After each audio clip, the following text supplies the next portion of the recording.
सुप्रभात विद्यार्थियों, इतिहास की ऑनलाइन क्लास में आपका स्वागत है। आज हम ये पार्ट 3 के प्रथम प्रश्न पत्र आधुनिक भारत के इतिहास के अंतर्गत अवध का उदय एवं ब्रिटिश साम्राज्य में इसके विलीनीकरण के बारे में अध्ययन करेंगे। सबसे पहले हम अवध को मानचित्र में देखते हैं कि अवध की भौगोलिक स्थिति क्या थी। हम देखते हैं कि वर्तमान उत्तर प्रदेश का जो ये भाग है जहाँ मैं उंगली घुमा रहा हूँ, अवध 1856 में 56 लिखा हुआ है। ये तत्कालीन समय का अवध प्रदेश था। इसकी राजधानी लखनऊ थी।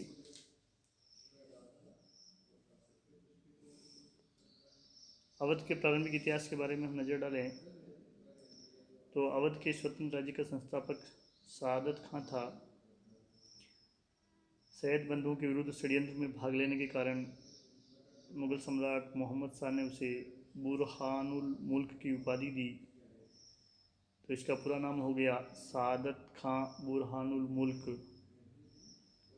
1722 ईस्वी में इसे अवध का सूबेदार नियुक्त किया गया और यहीं से अवध के स्वतंत्र मुस्लिम राज्य का इतिहास शुरू होता है। सादत खां दिल्ली की राजनीति में सक्रिय भाग लेता था, इसलिए 1724 ईस्वी में उसने अपने भतीजे और दामाद सफदरजंग को अवध का नायब सूबेदार नियुक्त किया। 1739 ईस्वी में नादिर शाह के विरुद्ध युद्ध करने के लिए सादत खां को आमंत्रित किया गया। वह युद्ध में वीरता से लड़ा मगर बंदी बना लिया गया।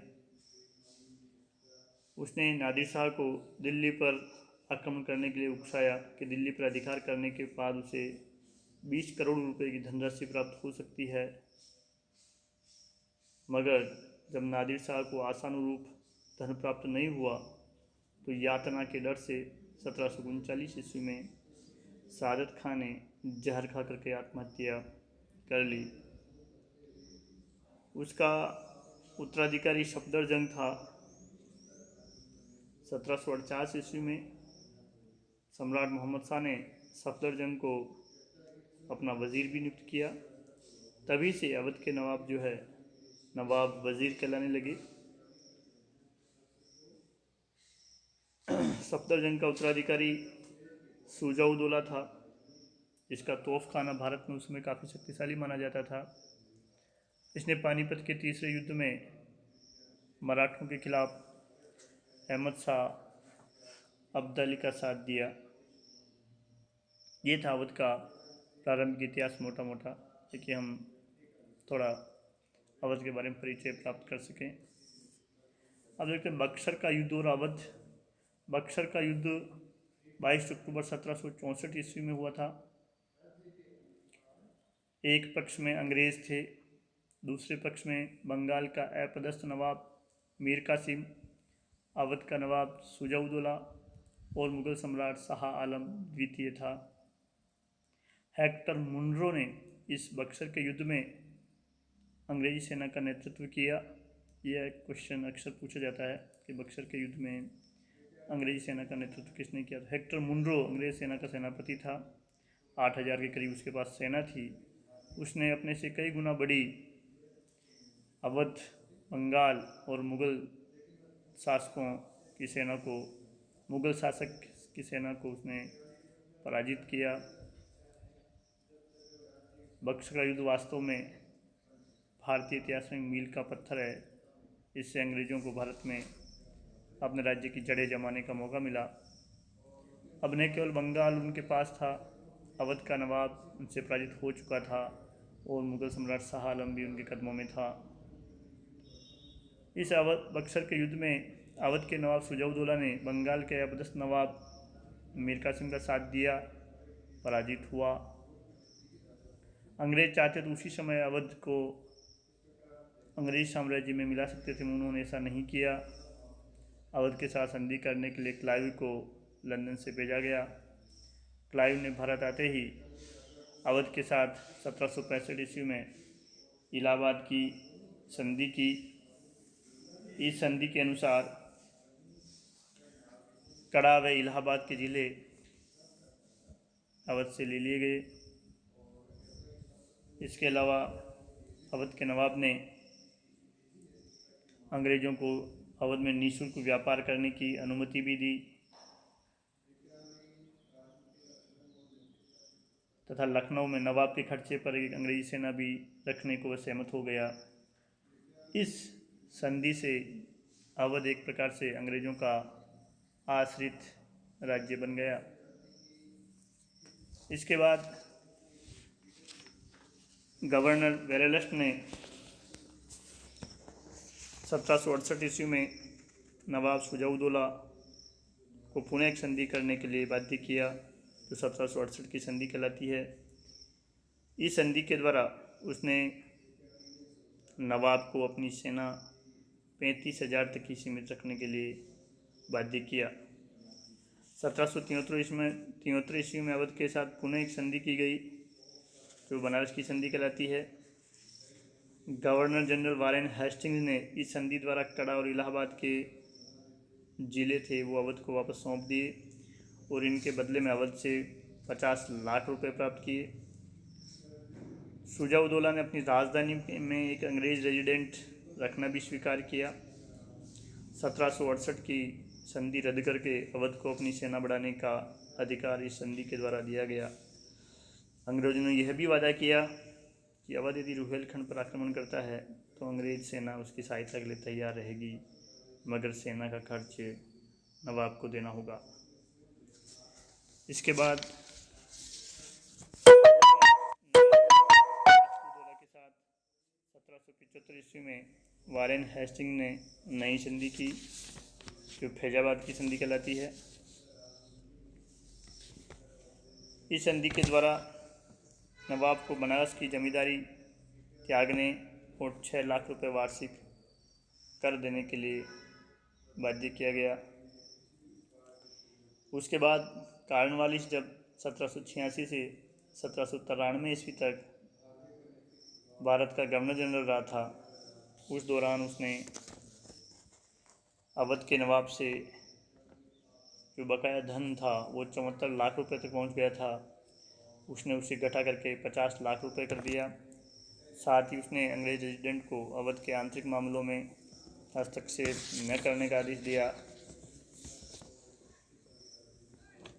तथा नवाब को अपने प्रशासनिक सुधार एवं व्यय में कमी करने की सलाह भी कार्नवालिस ने दी। 1798 ईस्वी में गवर्नर जनरल जॉन सॉर ने आसफुद्दौला के उत्तराधिकारी वजीर अली को पद से हटाकर 1798 में सादत खां को नया नवाब बनाया। उसने नए नवाब से 76 लाख रुपए वार्षिक कर देने, इलाहाबाद का किला अंग्रेज़ों को सौंपने एवं उसकी मरम्मत के 8 लाख रुपए देने का समझौता किया। उसने नवाब को अपनी सेना गठाने और अंग्रेज़ों के अतिरिक्त किसी अन्य यूरोपीय शक्ति से संबंध नहीं रखने के लिए भी एक प्रकार से बाध्य किया। 1798 में ही भारत में नया अंग्रेज governor general Lord Wellesley Bharat आया। वेलेजली अपनी सहायक संधि के लिए इतिहास में प्रसिद्ध है। सहायक संधि द्वारा वह संधिकर्ता राज्य में अंग्रेज रेजिडेंट रखना, उसकी सेना की संख्या सीमित रखना, संधिकर्ता राज्य में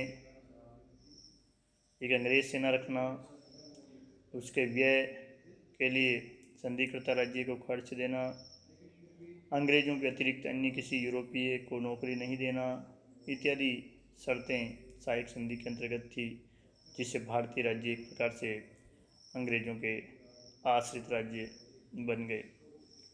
वेलेजली ने अवध के नवाब सादत खां को 1801 ईस्वी में सहायक संधि पर हस्ताक्षर करने के लिए बाध्य किया और अवध का लगभग आधा राज्य, जिसमें रुहेलखंड, गंगा का तटवर्ती प्रदेश, दोआब का इलाका इत्यादि अंग्रेजी राज्य में मिला लिया।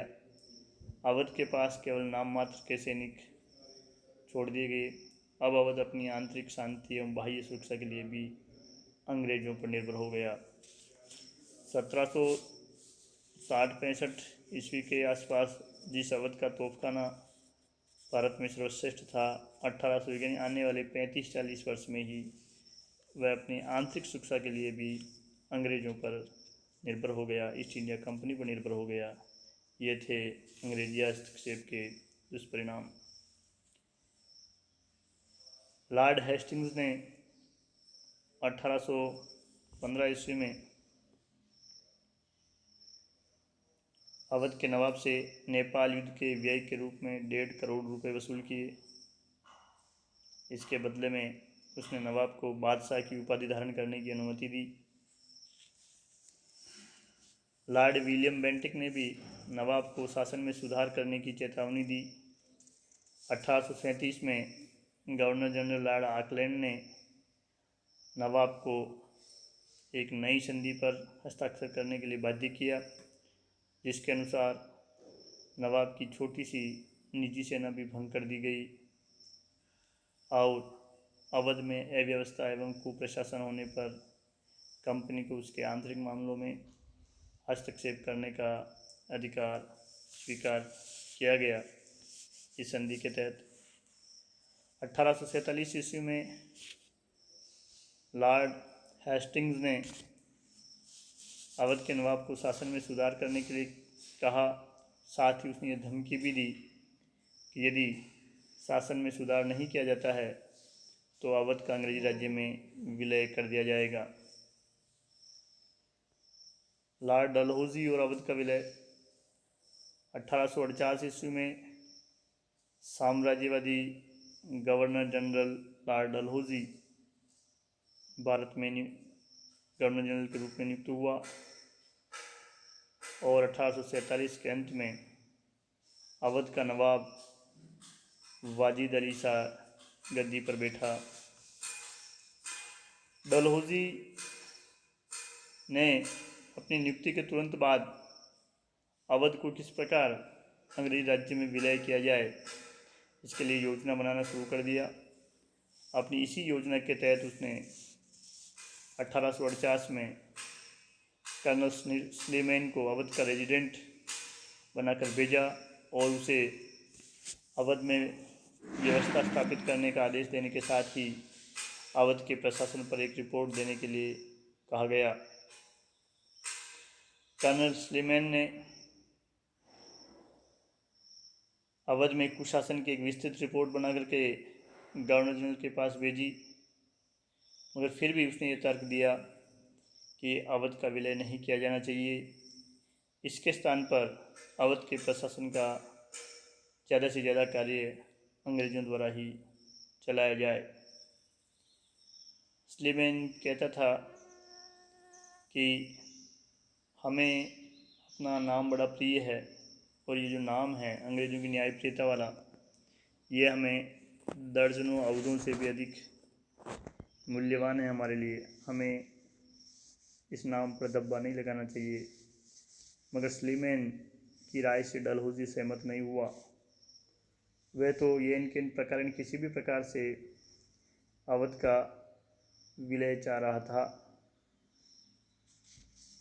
अतः 1854 ईस्वी में उसने जेम्स आउट्रम को लखनऊ का या अवध का रेजिडेंट बनाकर लखनऊ भेजा। आउट्रम ने अपनी रिपोर्ट में लिखा कि अवध के प्रशासन में कुछ भी सुधार नहीं हुआ है, यहाँ का प्रशासन बहुत दूषित है, लोग बहुत परेशान हैं, यहाँ लोगों की अवस्था बहुत शोचनीय है। आउट्रम की जो रिपोर्ट थी वो डलहौजी की इच्छानुसार थी। उसने आउट्रम की रिपोर्ट को में वर्णित तथ्यों को इस प्रकार तोड़ मरोड़ कर कोर्ट ऑफ डायरेक्टर्स के पास लंदन भेजा कि कोर्ट ऑफ डायरेक्टर्स ने अवध के अंग्रेजी साम्राज्य में विलय की स्वीकृति दे दी।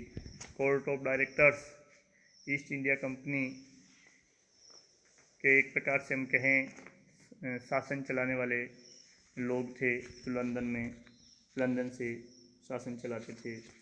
गवर्नर जनरल की नियुक्ति और अन्य बड़े पदों पर नियुक्ति इसी कोर्ट ऑफ डायरेक्टर्स के द्वारा होती थी।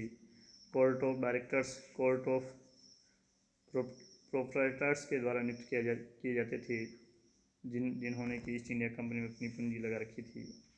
ये बाद में हम कंपनी के प्रशासन के तहत देखेंगे इसको। 1856 ईस्वी में डलहौजी ने अवध के नवाब वाजिद अली शाह पर 1801 ईस्वी की संधि के उल्लंघन का आरोप लगाया और उसे अपना पद त्याग करने को कहा, मगर वाजिद अली शाह ने अवध का सिंहासन छोड़ने से मना कर दिया। फलस्वरूप एक बड़ी सेना द्वारा वाजिद अली शाह का राजमहल और लखनऊ घेर लिया गया। मजबूरन नवाब को पद छोड़ना पड़ा। वह गवर्नर जनरल से मिलना चाहता था, इसके लिए वो कलकत्ता भी गया था। और इसके पूर्व ही डलहौजी ने कुशासन का आरोप लगा करके 13 फरवरी 1856 को अवध को अंग्रेजी साम्राज्य में सम्मिलित कर लिया। डलहौजी ने अवध के विलय को इन शब्दों में उचित ठहराया है कि यदि अंग्रेज सरकार इस प्रकार के कुशासन को, जिसमें करोड़ों लोग पिस रहे हैं, अधिक समय तक चलाने में सहायता देती है, तो वह मानव और ईश्वर दोनों की दृष्टि में दोषी होगी। भारत में डलहौजी का यह अंतिम महत्वपूर्ण कार्य था और एक प्रकार से 1857 की जो क्रांति थी, उसके लिए इस कुशासन के आरोप में अवध के विलय ने एक भूमिका का भी निर्माण कर दिया था। उस समय एक प्रश्न उठता है, क्या अवध का विलय उचित था या अनुचित था? विद्वान इतिहासकार अवध के विलय को अंग्रेजों द्वारा अवध के साथ विश्वासघात करने की संज्ञा देते हैं, क्योंकि 1765 की इलाहाबाद की संधि के बाद से लगा करके 1856 ईस्वी तक लगभग 9 दशक का ये जो टाइम पीरियड है, समय है, इसमें अवध एक प्रकार से अंग्रेज़ों के लिए कामधेनु रहा था। वो जब चाहते उससे धन की मांग कर लेते और अवध के नवाब उसकी पूर्ति कैसे भी करके पूरी करते थे। अवध लगभग एक शताब्दी तक अंग्रेज़ों का मित्र, या हम कहें एक प्रकार से उनका वफादार आश्रित राज्य बना रहा। इसके बावजूद उस पर कुशासन का आरोप लगा करके अंग्रेज़ों ने एक महान डकैती वाला कार्य किया है। इसमें कोई संदेह नहीं है कि अवध का जो प्रशासन था वो सुचारू रूप से नहीं चल रहा था, मगर इसके लिए उत्तरदायी नवाब नहीं था, इसके लिए उत्तरदायी अंग्रेज़ थे, क्योंकि नवाब के पास तो अपने दैनिक प्रशासन को चलाने के लायक सैन्य शक्ति भी नहीं थी। अंग्रेज़ों ने धीरे धीरे अवध की सैन्य शक्ति को ही ख़त्म कर दिया था। इसके साथ उसके दिन प्रतिदिन के प्रशासन को चलाने के लिए संसाधन भी अंग्रेज़ों ने अवध के पास नहीं छोड़े थे। अवध का नवाब तो एक प्रकार से अंग्रेज रेजिडेंट के निर्देशन में उसके कहे अनुसार कार्य कर रहा था, तो कुशासन के लिए नवाब कहाँ से उत्तरदायी हो गया? एक प्रश्न हमारे दिमाग में आता है। 1801 में ही जब अवध के नवाब ने सहायक संधि स्वीकार कर ली थी और इस सहायक संधि में आंतरिक और बाह्य उपद्रवों से रक्षा करने का जिम्मा जब ईस्ट इंडिया कंपनी ने ले लिया था, सारे अधिकार एक प्रकार से नवाब के ईस्ट इंडिया कंपनी ने ग्रहण कर लिए थे। रेजिडेंट ही वहाँ सर्वेसर्वा था, तो वहाँ के प्रशासन, चाहे वो कुप्रशासन ही था, उसके लिए जिम्मेदार तो अंग्रेज रेजिडेंट ही था, अंग्रेज कंपनी ही थी। फिर उस शासन का एक मनगढ़ंत आरोप लगा करके अवध का विलय करना एक प्रकार से अन्यायपूर्ण था। निष्कर्ष ये था कि 19वीं शताब्दी के मध्य तक 1840-45 तक अंग्रेज जो है अवध के विलय का मानस बना चुके थे। उन्हें किसी न किसी बहाने की तलाश थी और वो बहाना उन्होंने कुशासन के रूप में ढूंढा और अवध का विलय कर दिया। धन्यवाद।